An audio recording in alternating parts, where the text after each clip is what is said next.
Bismillahirrahmanirrahim. Assalamualaikum warahmatullahi wabarakatuh. Alhamdulillah kita panjatkan kehadirat Allah Subhanahu wa taala yang mana masih tetap melimpahkan karunia kesehatan pada kita semua untuk kita bisa beraktivitas bagaimana biasanya. Dan pada pertemuan kali ini kita akan membincang tentang yurisdiksi dan kapal dari hukum kemaritiman. Nah, tentu kita sudah sering mendengar ya istilah yurisdiksi maupun kapal. Nah, di sini di dalam yurisdiksi ya, dalam hukum internasional kita mengenal makna yurisdiksi ini dalam arti yang luas maupun dalam arti yang sempit. Ya. Kalau dalam arti yang luas ini berarti apa ya, suatu kekuasaan atau kewenangan dari suatu negara untuk menetapkan dan memaksakan hukum yang dibuat oleh negara atau bangsa itu sendiri terhadap orang, benda, dan peristiwa-peristiwa di wilayah teritorialnya. Ya. Sedangkan dalam yurisdiksi dalam arti sempit, ya, ini bisa diartikan dari suatu hak dan kewenangan dari negara berdasarkan hukum yang tidak berdasarkan pada paksaan atau kekuasaan. Jadi dalam hal pembahasan di bidang tentang yurisdiksi ini sebenarnya tidak dapat dipisahkan dari yang namanya kedaulatan. Ya.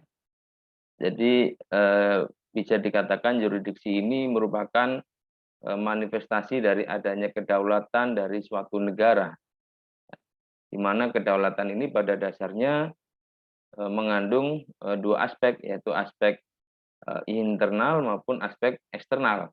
Ya.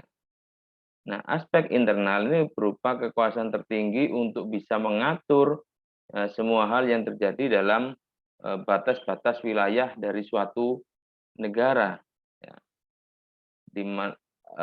Yang wilayah suatu negara itu bisa meliputi batas darat, batas laut. Ini misalnya negara yang ada lautnya, ya, termasuk juga wilayah udara.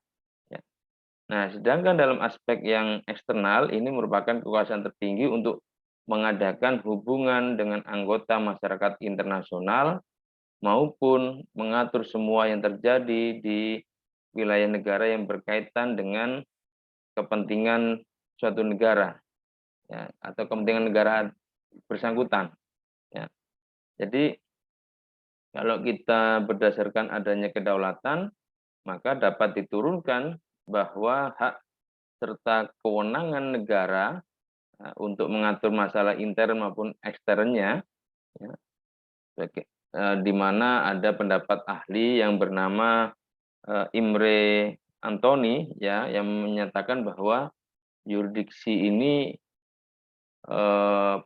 suatu kewenangan negara, ya. State jurisdiction in public international law means, ya, the right of state to regulate or affect by legislative, ya.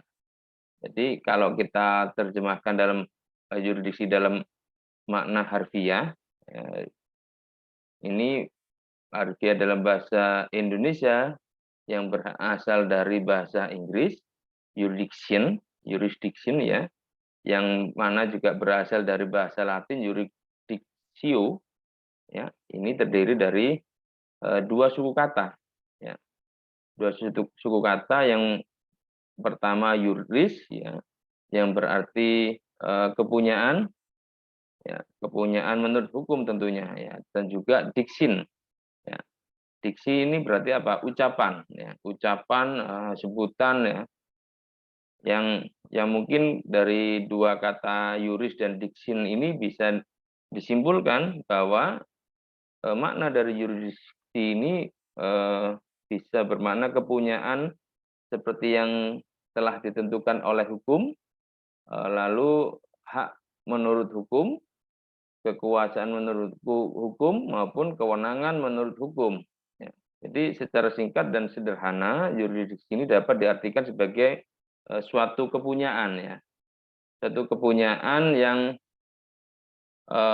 di mana yurisdiksi ini dapat diartikan sebagai kepunyaan seperti apa yang ditentukan atau ditetapkan oleh hukum, atau dengan singkat dapat diartikan menjadi sebuah kekuasaan atau kewenangan hukum ya, ataupun kekuasaan atau kewenangan berdasarkan hukum. Nah, di dalamnya ini tercakup bahwa hak, kekuasaan, dan kewenangan ya, yang paling penting adalah hak, kekuasaan, dan kewenangan tersebut ini di atas hukum. Ya. Nah, bukan atas paksaan, apalagi berdasarkan atas kekuasaan. Ya. Jadi kalau kita melihat dari pengertian-pengertian yang di atas tadi, ya, bahwa dapat diuraikan bahwasanya unsur-unsur dari yurisdiksi dari suatu negara itu meliputi adanya hak, kekuasaan, dan kewenangan, ya. Lalu adanya unsur mengatur ya.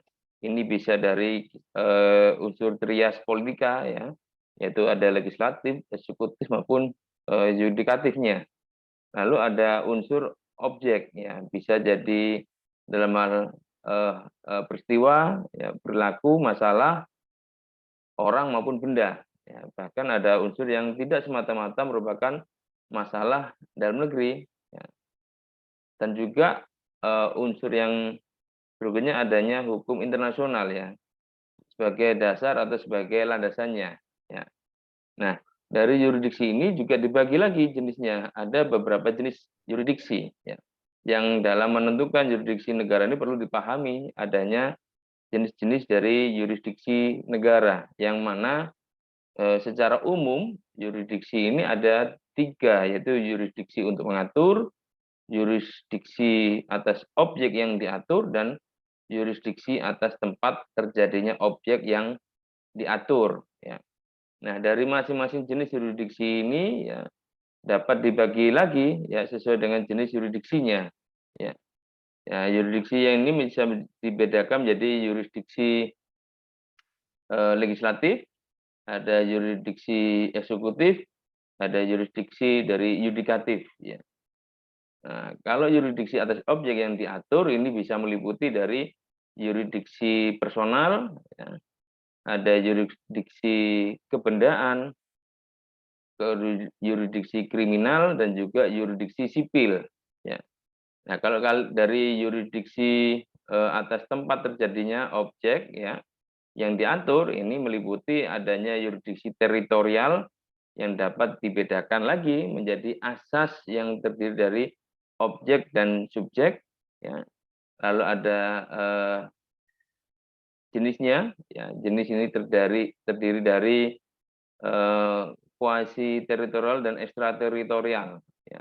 Termasuk ada juga yurisdiksi perlindungan, yurisdiksi personal yang meliputi ada yurisdiksi personal aktif, ya, ada personal pasif, termasuk ada yurisdiksi universal. Ya. Yang kalau kita masuk pada makna dari yurisdiksi legislatif ini, maksudnya penetapan dari suatu peraturan perundang-undangan untuk mengatur suatu objek atau masalah ya, yang menyangkut peraturan perundang-undangan tentunya ya, ini tidak terdapat aturannya di dalam undang-undang nasionalnya ya. Sedangkan dalam hal yurisdiksi eksekutif ya, ini merupakan penerapan peraturan yang telah ditetapkan dengan tetap menghormati yurisdiksi negara ya. Negara lain ya, harus tetap menghormati yurisdiksi dari negara lain dari sisi yurisdiksi eksekutif ya, manakala telah mengatur suatu hal yang sama ya. Nah, kalau masuk ke dalam yurisdiksi yudikatif ini berkaitan dengan kewenangan badan peradilan dalam mengadili ya, mengadili suatu perkara berdasar peraturan yang dibuat dan dilaksanakan oleh negara bersangkutan dengan tetap menghormati yurisdiksi dari negara lain. Nah, kalau dari yurisdiksi personal ini lebih dititik beratkan pada penundukan yurisdiksi atas personal ya, baik nasional maupun asing di dalam hak dan kewajibannya. Di mana kalau yurisdiksi kebendaan ini lebih pada ditujukan atas benda yang ada di wilayahnya ya. Jadi ada benda tetap dalam batas wilayah negara, ada benda yang satu waktu dalam wilayah namun waktu lain bisa berada di negara lain ya. Lalu ada benda yang sebagian di wilayah negara dan sebagian di wilayah negara lain ya. Ini juga termasuk dalam yurisdiksi pada hak negara ya. Meskipun dalam pengaturan yurisdiksi kebendaan ini merupakan ruang lingkup dari hukum internasional ya. Akan tetapi secara detail ini diatur dalam hukum nasional ya. Yang mana dalam yurisdiksi kriminal tidak dibatasi wilayah serta ada nilai kepatutan dan kelayakan atas yurisdiksi ini ya. Di mana yurisdiksi kriminal ini juga melihat pada locus delicti-nya ya. Locus delicti ini apabila peristiwa tersebut terjadi di batas wilayah negara ya, maka perlu melihat peristiwa, akibat dan pelakunya ya, terjadi di sebagian wilayah misalnya saja negara lain atau yang terjadi pada dua negara di mana kewarganegaraan antara pelaku dan korban ini berbeda ya. Jadi yurisdiksi sipil ini terkait dengan kewenangan negara atas peristiwa hukum sipil yang terjadi di tempat tertentu itu ya. Lalu ada namanya yurisdiksi teritorial ya. Jadi yurisdiksi atas tempat terjadinya objek yang diatur atau yurisdiksi teritorial ini meliputi asas objektif ya, di mana peristiwa di luar ya, peristiwa dari luar wilayah negara dan berakhir dalam wilayah negara. Nah, serta adanya asas subjektif ya, di mana peristiwa ini dimulai dalam wilayah negara dan berakhir di luar wilayah negara ya. Jadi bisa dikatakan apa namanya itu, di mana jenis yurisdiksi teritorial ini juga dibagi lagi ya, ada kuasi teritorial di mana maksudnya ini diterapkan pada area yang bukan wilayah negara tetapi berdekatan dan bersambungan dengan wilayah negara lain, termasuk juga dalam pengertian yuridis dalam ekstra teritorial ya. Di kepanjangan wilayah dari suatu negara ini termasuk di dalam ekstra teritorial ya. Ada wilayah di luar negara yang masih masuk kepanjangan wilayah dari suatu negara ya. Jadi dasar yang dipakai dalam pemberlakuan yurisdiksi teritorial ini adalah adanya hak dalam pemberlakuan yurisdiksi adalah adanya hak kapal asing yang adanya prinsip imunitas untuk kapal non komersial serta prinsip floating island ya. Jadi adanya suatu prinsip yang menganggap kapal atau pesawat udara itu yang berbendera suatu negara merupakan kepanjangan wilayah dari negara tersebut ya. Bisa juga pelabuhan sebagai bagian dari perairan pedalaman dari suatu negara pantai ya. Ada juga pengawasan orang asing serta penentuan yurisdiksi suatu negara ini berdasarkan kepentingan yang paling terganggu dan saksi yang paling banyak ya. Kalau yurisdiksi teritorial ini berlaku adanya pembatasan yang meliputi pembatasan terhadap negara asing, perwakilan diplomatik ya, kapal-kapal negara lain, angkatan bersenjata asing serta terhadap organisasi internasional ya.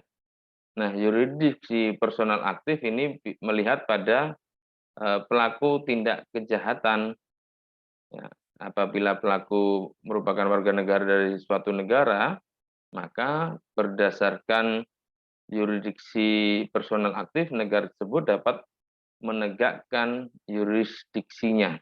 Ya. Hal ini dikarenakan adanya tanggung jawab negara untuk melindungi warga negaranya supaya bisa ditundukkan pada sistem hukumnya sendiri, di mana pelaku tersebut merupakan warga negara. Ya. Prinsip ini menganggap bahwa bahwa akan menyulitkan ya, akan menyulitkan apabila pelaku ini diadili berdasarkan sistem hukum dari negara lain ya, walaupun sudah masuk ke wilayah negara tertentu itu ya. Jadi yurisdiksi personal aktif ini berlaku pada perbuatan yang memang senyatanya ini belum diadili ya. Sedangkan dalam hal yurisdiksi personal pasif ya, ini melihat pada korban dari suatu perbuatan tersebut ya. Di mana negara ya, negara di mana korban merupakan warga negaranya juga memiliki yurisdiksi atas perbuatan tersebut berdasarkan yurisdiksi personal pasif tadi ya. Nah, hal ini bisa dilakukan agar pelaku ini tidak mudah lepas dari jerat hukum ya, biar tidak bisa bebas dalam hal jerat hukum ya. Jadi baik dalam yurisdiksi personal aktif maupun pasif ya, ini berlaku asas yang namanya aut punire aut dedere ya. Asas ini mempunyai makna di mana negara yang paling berhak menegakkan yurisdiksinya ini atas suatu perbuatan yang melibatkan banyak negara ya, adalah negara yang paling banyak dirugikan kepentingannya ya. Jadi dalam hal yuridis perlindungan ini dapat digunakan apabila kepentingan nasional dari suatu negara ini terancam. Ya. Nah, yuridis perlindungan ini biasanya dilakukan melalui eksistensi perjanjian ekstradisi. Ya. Dan juga apabila tidak ada perjanjian ekstradisi, maka dapat dilakukan berdasarkan prinsip resiprositas. Ya. Nah, ini bisa Stark ini bisa mendukung yurisdiksi perlindungan dengan berbagai pertimbangan ya. Nah, pertimbangannya diantaranya meliputi bila mana kejahatan tersebut berakibat sangat besar pada kepentingan nasional dari suatu negara, maka di mana yurisdiksi negara terancam untuk dapat dijalankan. Ya. Sedangkan yurisdiksi universal ini adalah di mana yurisdiksi dari semua negara ini dapat diberlakukan pada perbuatan itu ya, di mana maksud dari perbuatan itu adalah meliputi dari suatu hostis humanis generis ya, urgentium, hijacking serta war crime ya, kejahatan perang ya. Nah, lalu ada juga yang namanya bagaimana yurisdiksi di dalam hukum maritim sendiri ya. Nah, ini memang tidak semua teori yurisdiksi ini sebagaimana diatur dalam hukum internasional seperti yang dijelaskan sebelumnya ya, dalam materi sebelumnya ini tetap berlaku ya. Jadi dalam hukum maritim ya, sengketa yang muncul ini biasanya berkaitan dengan eksistensi kontrak yang mengatur hal-hal yang merupakan dari ruang lingkup dari hukum maritim itu sendiri ya. Maka masalah yurisdiksi yang ada dalam hukum maritim ini yang berkenaan dengan masalah choice of law ya, pilihan hukum dengan choice of forum ya, pilihan forumnya ya. Maka dalam menentukan yurisdiksi di bidang hukum kemaritiman ya, hukum maritim belum tentu pengadilan yang dipilih akan menerapkan hukumnya ya. Bisa saja forum yang dipilih akan menerapkan hukum dari negara lain yang mengatur tentang kontrak dari para pihak. Nah, hal ini bisa terjadi dikarenakan hukum maritim sejatinya ini berdiri pada dua kaki, ya seperti yang pernah saya sampaikan sebelumnya. Jadi hukum maritim ini berdiri pada dua kaki, ya. Jadi ada di yang satu kaki di hukum publik dan kaki satunya lagi di hukum privat, ya. Jadi sehingga dalam menentukan dari yurisdiksi ini, ya, ini tidak selalu menerapkan yurisdiksi dalam arti publik, ya.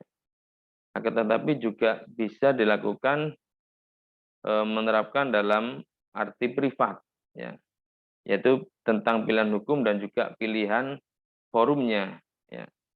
Nah, kalau kita merunut dari Konvensi Hukum Laut di tahun 82 yang menyatakan bahwa negara pantai ini harus melaksanakan yurisdiksi atas kapal dan nakodanya, ya, termasuk mualim, ya, dan anak buah kapal, ya, sehubungan dengan hal-hal yang bersifat administratif, ya, termasuk urusan teknis dan urusan sosial, ya.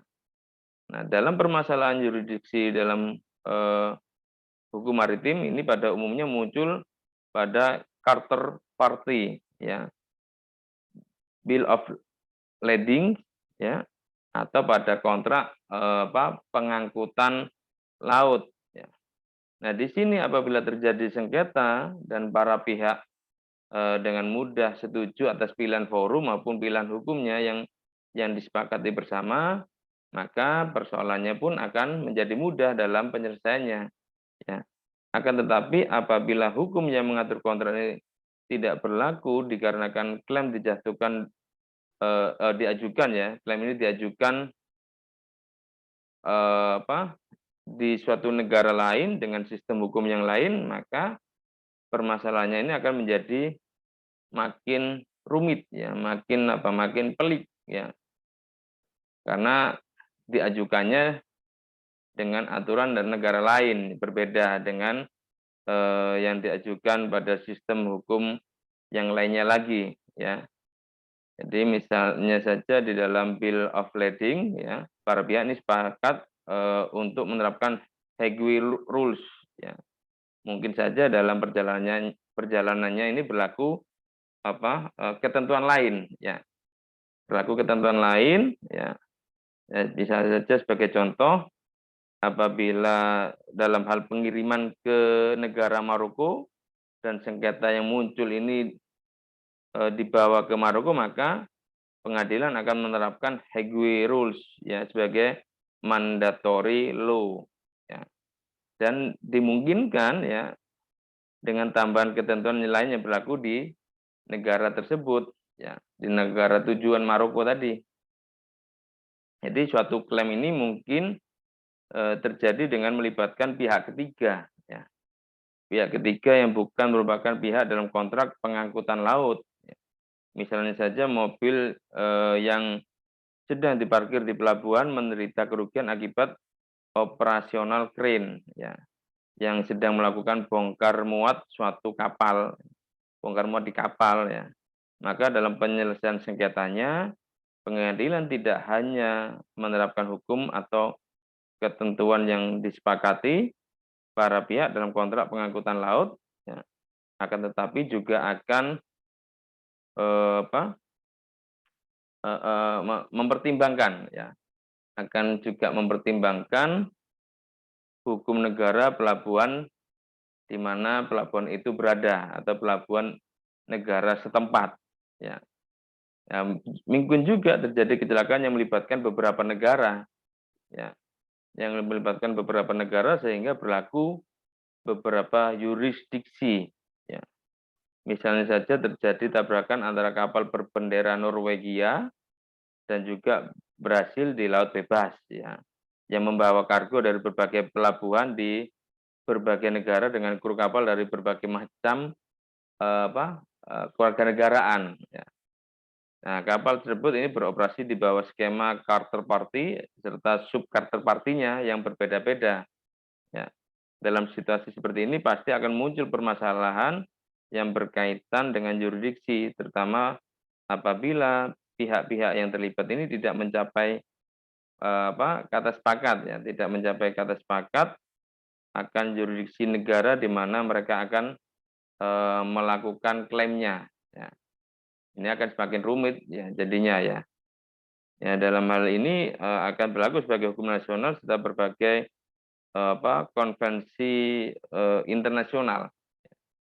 Nah, pengadilan biasanya akan menerapkan hukum negaranya sendiri ya, karena pengadilan kan memang wilayah dari kekuasaan kehakiman dari suatu negara ya.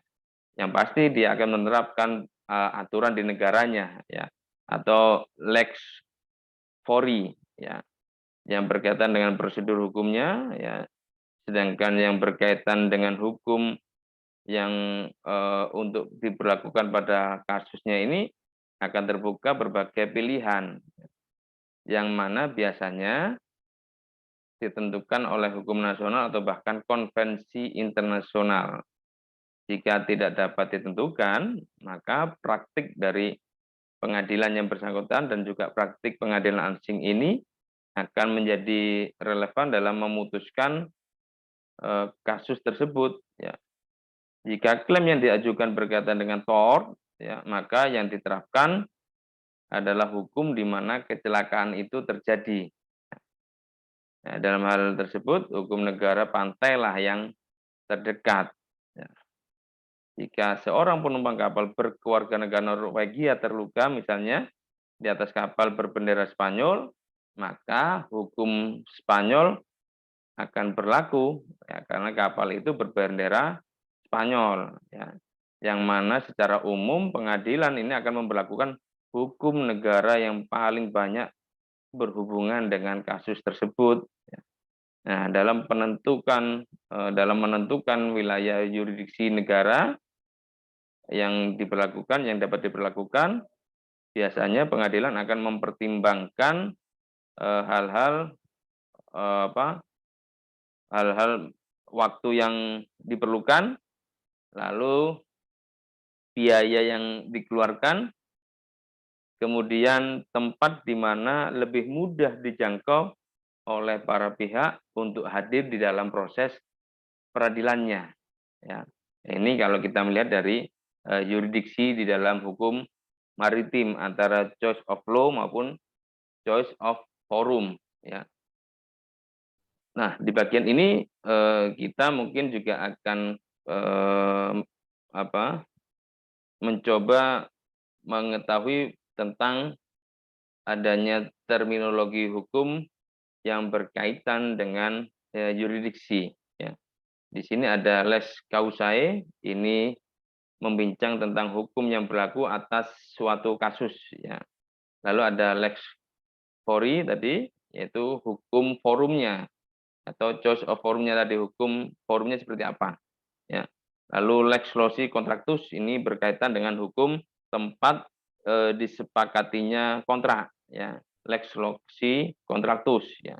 Lalu ada lex loci damni. Ya. Ini berkaitan dengan hukum tempat terjadinya kerugian. Ya.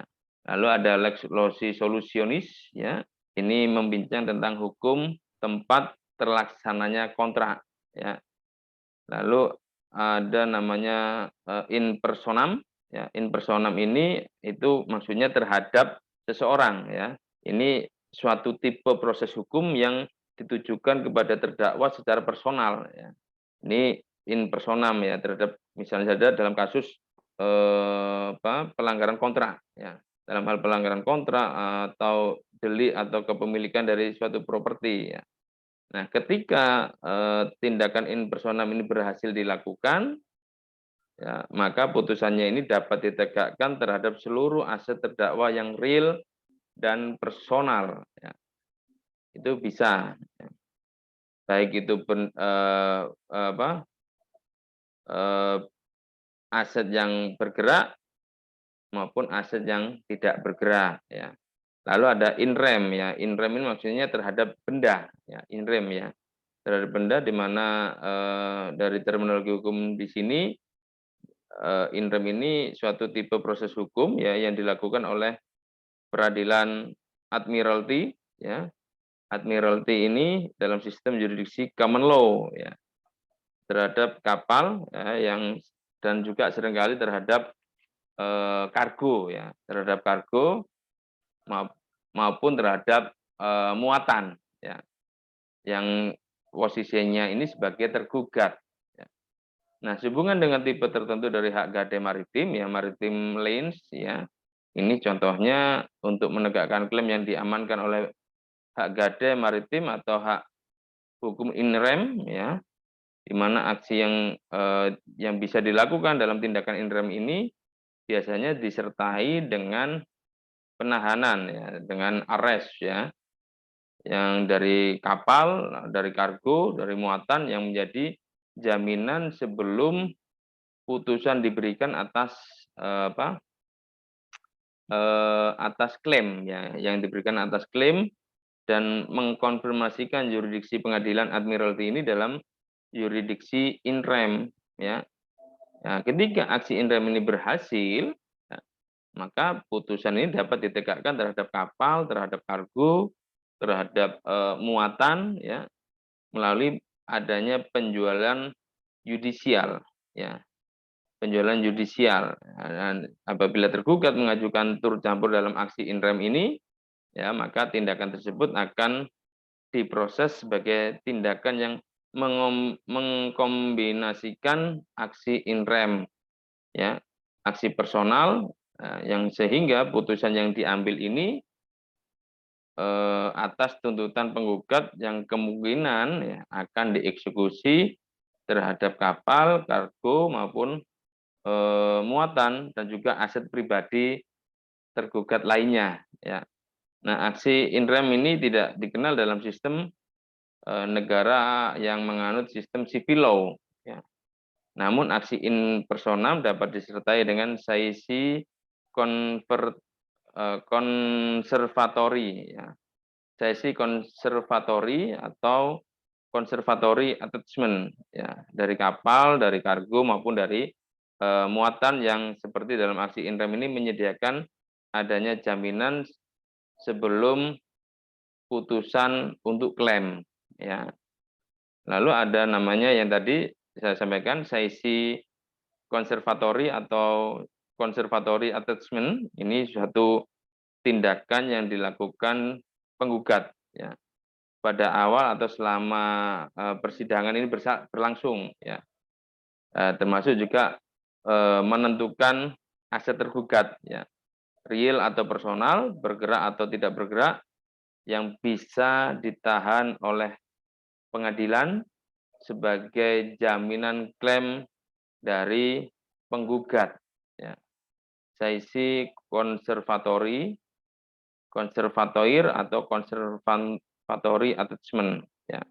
Lalu ada yang berikutnya ada klausul yurisdiksi. Ya. Ini maksudnya klausul dalam bill of lading atau waybill atau charter party tadi, ya, yang menjelaskan bahwa setiap sengketa yang timbul dari kontrak ini apa ya, akan dibuktikan, ya, akan dibuktikan berdasarkan dokumen yang ada untuk diputuskan di dalam sidang pengadilan yang khusus, ya. Jadi pengadilan khusus dari suatu negara tersebut, ya. Ini klausul yurisdiksi, di mana harus ada timbul dari kontrak yang dibuktikan berdasarkan dokumen, ya, untuk nantinya diputuskan di hadapan pengadilan yang kompeten dari negara tersebut, ya, dari negara tertentu, atau pengadilan khusus dari negara tersebut atau dari negara tertentu, ya. Ya, mungkin ini yang di bagian pertama membahas dari yurisdiksi dan kapal. Nanti di bagian berikutnya kita akan membincang mengenai kapal, ya, mulai dari pendaftaran kapal hingga yang seluruhnya berkaitan dengan kapal, anak buah kapal termasuk di dalamnya. Ya, mungkin ini yang bisa saya sampaikan. Kurang dan lebihnya saya mohon maaf. Billahi taufiq wal hidayah. Wassalamualaikum warahmatullahi wabarakatuh.